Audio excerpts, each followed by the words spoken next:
心室中隔缺损是一种先天性的心脏病，发生率大约是3%。简单说，就是在左心室跟右心室中间有一个洞。那这个洞如果长期没有处理，可能会造成各种并发症，譬如说肺高压、心律不整、心脏扩大，或者是心脏衰竭。那常见的症状，譬如说体重长不好，或者是呼吸喘等等各种并发症。那现在奇美医院已经有好的治疗方式，用心导管微创的方式去把这个洞修补起来，过程非常的快速，那也不需要全身麻醉，那我们就是大约2到3个小时就可以把这个洞用心导管的方式修补起来。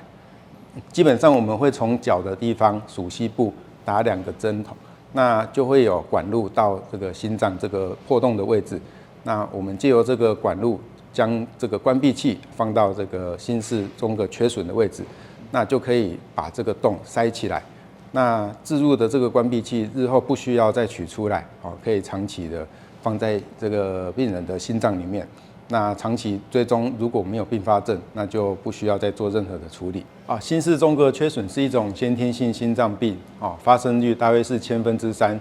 就是在左心室跟右心室中间有一个小洞，现在奇美医院已经有这个微创的方式，可以将这个缺损快速的封堵起来，不需要开刀，身上会有2个非常小的小洞针孔。那处理之后，它这个关闭器就会永远的留在它这个缺损的位置，把这个洞给它夹起来，封堵起来，日后也不需要再取出来，是一个相当好的方式。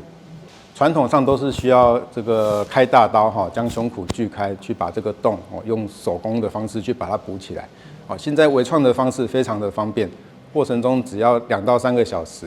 那奇美医院也不需要全身麻醉，我们都是采用局部麻醉，加上胸前的这个超音波辅助，就可以精准的将关闭器引导到这个缺损的位置。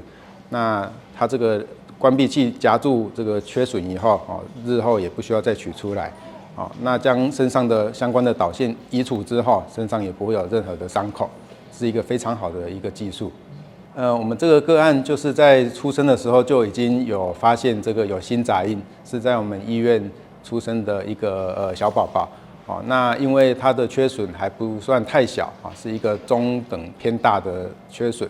所以一开始是先用药物控制心脏衰竭，那等到小朋友身体逐渐长大一点，体重也达到12公斤左右，我们就建议他帮这个缺损把它封堵起来，以避免长期的并发症。目前的情况是？目前已经追踪8个月，那目前看起来也没有一些心律不整，或者是一些关闭器移位，或者是造成附近的一些构造，好像是瓣膜逆流、瓣膜的问题，所以目前看起来是相当不错。手术完需要吃半年的阿司匹林，那半年后不需要再使用药物，那就是长期追踪，通常是半年或是1年定期追踪1次就可以了。那是需要长期追踪，甚至建议终身都需要追踪这个心脏的问题。